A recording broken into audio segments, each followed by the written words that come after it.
Hey guys, welcome back to Clownfish TV. This is Neon. I am here with Geeky Sparkles. Hello. And everybody hates Bob. Bob really stepped in it. Bob has stepped in. Bob Chapek, Disney CEO Bob Chapek.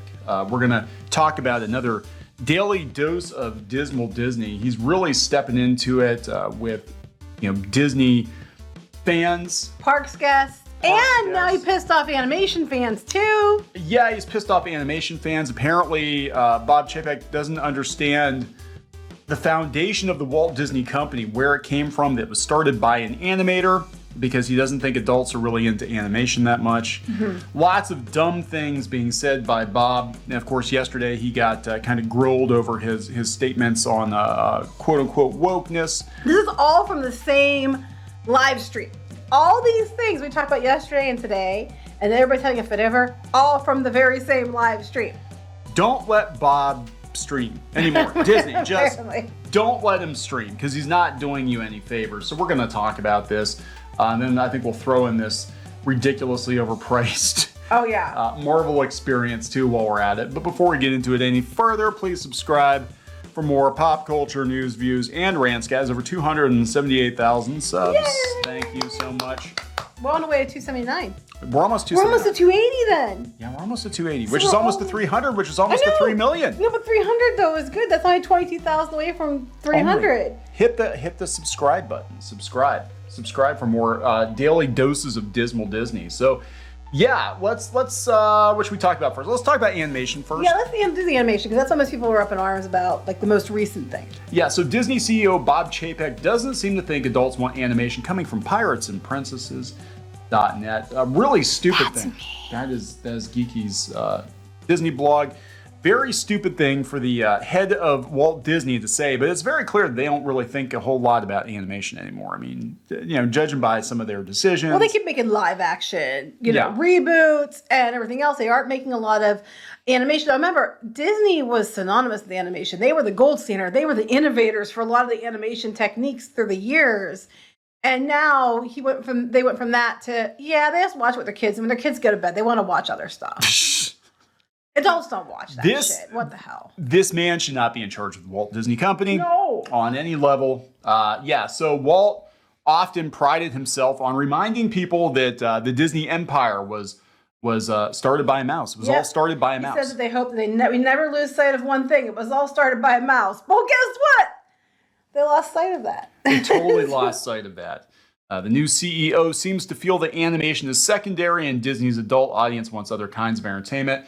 During this live stream with the Wall Street Journal, Chapek expressed his opinion that adults don't want to watch Disney animated films or projects. Yeah, he said, I always say that he said that like that. Our fans and our audiences put their kids to bed after watching Pinocchio or Dumbo or Little Mermaid. They're probably not going to tune into another animated movie. They want something for them. Because, adults don't watch animation at all. Adults didn't grow up with animation and with Disney Company being synonymous with animation at all. It wasn't completely animated stuff and like that, like Disney's own properties until recently at all. This is absolutely ridiculous. I mean, this, again, though, just shows where Disney is with animation right now. They've been canceling a lot of shows. They've been turning their animated movies into stupid live action movies, which, And they're going to do that to Bambi. They're going to Bambi. Who the hell wants to see a live action Bambi? That one Twitch streamer. A dear girl. Oh, I don't think she wants to see that either because, we all know how that goes.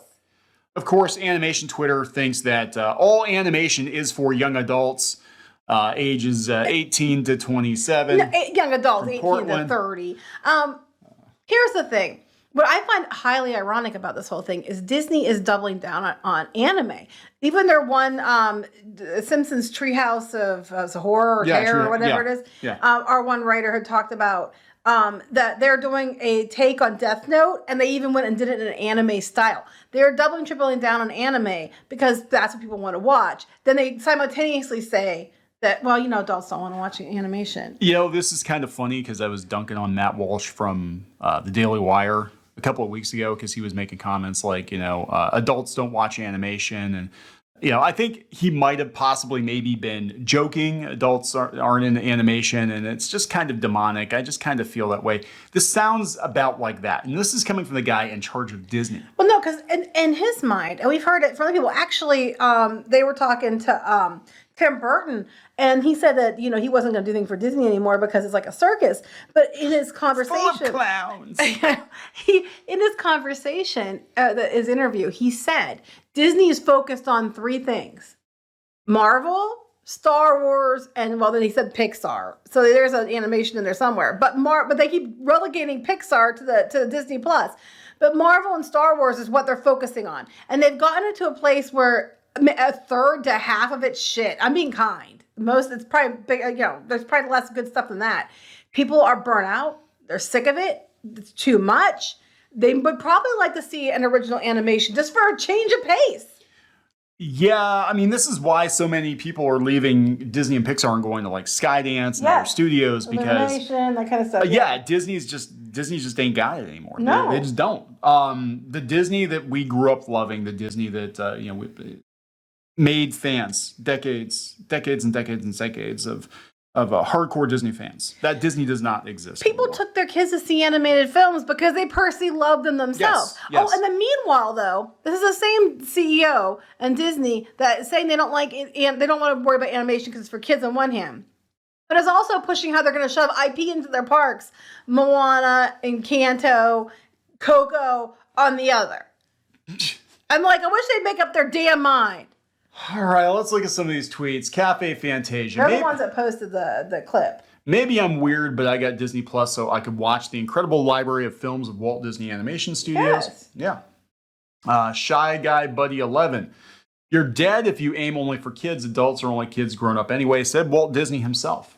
Walt Disney, who was playing with trains in his 50s, which led to the creation of Disneyland. Yeah, which led to this guy's job. Which led to your job. This is freaking tone deaf. Adventure Rabbit. This is truly an insult to Walt's legacy and to all of Disney's best animators. You think Walt's 9 old men spent years perfecting their craft for toddlers. Fantasia was to prove that animation is an art form. This guy underestimates how much love goes into every single frame. There's a lot of animated things that are for adults only. Yeah. Not talking hentai. No. But and there's this period of time in the 70s and early to mid 80s where there were a lot of animated movies that were coming out that were geared toward adults. Actually, The Nightmare Before Christmas, it could be argued, was geared a little more toward adults because it wound up going under the Touchstone banner. Yeah, Disney didn't feel it was on brand for them. I like Inuyasha. I love some of my favorites. Definitely not for children. Yeah. He's not passionate about Disney's animated films. Maybe he should quit his job and let an adult who gets it take over. Mm-hmm. Here, Walt Disney himself. Growing old is mandatory, but growing up is optional. Tell me you still don't understand the company you're in charge of without telling me. Have I said it many times? He cannot CEO. No, he is not right. I don't think he's right for the Walt Disney Company on so many levels. He is a bean counter. He's a bean counter. He hates that. He hates being called a bean counter, but it's very obvious that animation, the legacy of the Walt Disney Company, means nothing to him. It's just content for Disney Plus. Numbers. It's just dollar signs. It's just numbers. And that's kind of what is going on with Zaslav too. We have a guy in charge at Warner who, same thing. He's going to look at how much did this show cost and what did I get in return for it. I think he's actually more pragmatic about it than Chapek is. Chapek's just like, I don't know, he's like throwing spaghetti against the wall most of the time. So in their quest to be completely dumb, this is the same, like I said, this is the same Wall Street Journal thing we talked about yesterday. God. So today on the Disney Parks blog, they put out an article about 3 ways you can save money at Walt Disney World. And it was the 3 newest discounts for hotels we talked about yesterday, which tells me they are not booking hotel rooms. Yeah. That's what it tells me. So Scott Gustin had put clips of they're talking about the pricing and demand, and the people that are from the parks that are Parks fans are just like, this is the dumbest thing ever. So apparently the Wall Street Journal asked, you mentioned the passionate Disney fan base. They go online. They have forums. They debate your pricing. Some love it. Most hate it. I said some, but it's most. What's the line on continuing to manage it as you have, but not alienating those customers, those diehard fans? And then he goes on about, there's this clip here, and I have some of the things he said. We want to guarantee a great guest experience. Can guarantee, okay? No matter when people come. If they come the second Tuesday in September, we want them to have a great guest experience. Maybe that wouldn't have been so hard in the past, but if they come the day after Thanksgiving, we want to guarantee they're going to have the same guest experience. Well, it sounds to me they're trying to guarantee that every time you go, it's going to be a great guest experience. But it's gotten shittier and shittier and shittier. So where's my money back for this guarantee that I quit my butt with? Yeah, right. I mean, the guarantee here's what I can guarantee you. What I can guarantee you is if you go the day after Thanksgiving or if you go around Christmas time, you might get a hotel discount, but you're going to pay a shit ton more for tickets in the park. You're going to pay a shit ton more for Genie Plus. Mm-hmm. They're going to probably raise prices on other things because they're going to milk you, when you get in there, which sounds bad after I said it aloud. Milky. Mickey's going to milk you. Milky Mouse. Milky Mouse. So he's talking about, and now it's not the family from Denver, now it's the family from Seattle. He's like, and he actually said this thing, when the guy said in response to the forums, he's like, I'm talking about the people that actually come into the park that day. We want them to have a great experience, great time. So basically, if you're on the forum and you're not coming that day, I don't give a shit. Pretty much. I mean, it goes on, and people had thoughts. Oh yeah, he made sure he maximized share. They talked about how they control the people coming in to maximize shareholder value. Yeah. And people brought this point, which I've mentioned before too. They control the amount of people that can come in. They control, they had rooms that we know they blocked out saying they were sold out when they weren't to create false demand. So you're supposed to just accept their word that there's a demand for it. But what if they are the ones that set up that demand by, shrinking the pool of what's allowed to come in? You know what I'm saying? I know that they shrink down how many annual passes are allowed in to try to get more money per day. But are they maybe artificially creating this quote unquote demand to justify charging people more? Probably. I mean, look, to Chapek, it's all about the bottom line. They can talk great guest experience, but anybody who's been in the parks in the last couple of years knows that the guest experience is nowhere near what it used to be. People mentioned that. There's all kinds of comments in this article, people mentioning that. Like it's the highest crowd levels, been an annual pass holder. I've never seen crowds so bad. They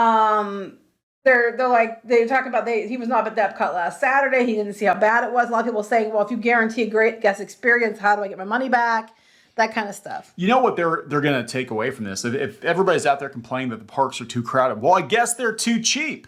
They've done this before. They say that. They say it's too cheap, so we're going to raise the prices. But what they do is they raise the prices and let the same amount of people in. So it's just as crowded, but they get more money. Yeah. That's what they've always done. We saw it with the different parties before the pandemic happened. You'd go to these like Mickey's Not So Scary Halloween or Mickey's Very Merry Christmas Party, and you'd pay extra money, and part of the perks were that you had lower wait times, lower crowds to ride the rides because it was limited. But we'd go in, and it'll be busier during the party than it was during the day. Yeah. So this guy here, Sam, says shareholder value, take a drink every time he says that. Because what Bob Chapek is doing is he's telling the shareholders what they want to hear. He's not concerned about the guests. He's not concerned about the customers. He's concerned, I believe, about keeping his job. Now, if he makes money and the company makes money, even if people absolutely hate this guy, he's going to keep his job. Probably. That's just it. Somebody else brought up another point to the whole crowd capacity thing.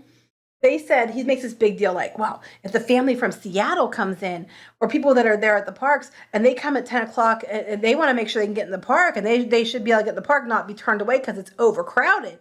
And this person said, the problem with this BS is they will happily sell more date-specific tickets than reservation capacity allows and then say you should have checked reservation availability first. That's true. If they run out of park pass reservations, they'll still sell you a ticket for that day, even though you can't get in, then say it's your fault. Yep. If it was truly about making sure the guest experience was good and that people could get in that were paid to get in, you would make sure that your sold tickets do not exceed the amount of park pass reservations. It's happened multiple times. Hollywood Studios on October 16th. Was that when we were in Universal? No, you were there before. The week before. Week before. Okay. I don't even know where I am any given week. Well, it's not as bad as when we used to go down for all the media stuff and it was like 3 times at different parks in a month. I should be president. I don't know where I am. I don't know where I am most of the time. Oh, you're not allowed to say that. Hollywood Studios on the 16th of October. according to ESE on Twitter, was so busy that there was no food available from any of the stands by 7 o'clock. Wow. We left early. Never seen that happen. I've never seen that happen. We left early and missed the closing show so my kids could actually eat. Every park was rammed full every day from the 4th to the 18th of October. That is true in Universal too. Like I said, we were there the first weekend. It was at Columbus Day. It was a 3-day weekend. Mm-hmm. I'm sorry. Can we call it Columbus Day? But yeah, it was the 3-day weekend, and I've never seen Universal that bad either. So it's, something's definitely going on. But yeah, so that's going on, because it's all about money. And to wrap up this dismal Disney, we will finish by talking about how it's all about money and how they want the whales. Oh yeah, that was funny. The family from Denver looking at the family from Seattle because now it's a family from Seattle. Yeah. Here's another meme. Meanwhile, the family from Indianapolis. Pretty much, or any place else. But Disney's quest to go after the people with money is so great that they've stooped to this stupidity. They're literally creating infinity stones, really expensive infinity stones. Well, they're not creating them; they're real gems. They're making them into the infinity. They're taking real gemstones, rare gemstones, and saying that they represent an infinity stone. And if you buy all 6, you have the right to buy the gauntlet to put them in. Oh, you have the right to spend more money? That sounds like a very Disney. No, it is. A very Disney movie. You're like, this is really crazy. But wait till you see. They had one at San Diego, I guess, at Comic-Con as a sample. And it was, now I think that's a little more of the extreme because I don't think this is going to end up adding up to that. It was worth $25 million. What? Yeah. I don't believe these are going to hit that price. No. But the first stone is the reality stone, and it is a ruby, and there are 300 for sale, and they range in price from $1,500 to $20,000. And one of the $20,000 is out of stock already, even though the sale wasn't supposed to have started yet. Oh my God! Was that maybe that was the floor model from San Diego, or maybe that was for Chapek or something. But they have these different stones, and they have so obviously we have a yellow diamond. Yeah. Very pricey. Yeah. We're gonna have an emerald. Again, they're pricey for good one. Amethyst, they're in the middle of the road, but these are good ones. Sapphire, ruby, and then the soul stone was a spessarite garnet, which are all orangey garnets, and they're also pricey. And Steven. Steven. But for the price, they're all numbered, and you get a little carrying case. And if you buy all 6, then you have the right to spend more money to probably pay $50,000 for the gauntlet to put them in. I don't know what the price of it's going to be. Oh my God, that's insane. But they're all certified gems. But even if this cost stayed consistent, which it's not going to, I mean, it might, but I find that hard to believe because some of these stones vary in pricing, and it's, by quality, but they vary in pricing overall. And some of them are more rare, more expensive than others. So if the prices stay consistent, you're talking at the minimum $9,000 for 6, not counting the gauntlet. At the maximum $120,000 for 6, not counting the gauntlet. But I think you're going to find the prices are going to fluctuate, and depending on the stone, they could go up or down. Yeah. Wow. That's the brain. That's the brain fart now. That is very current year. 300 whales can have an infinity gauntlet.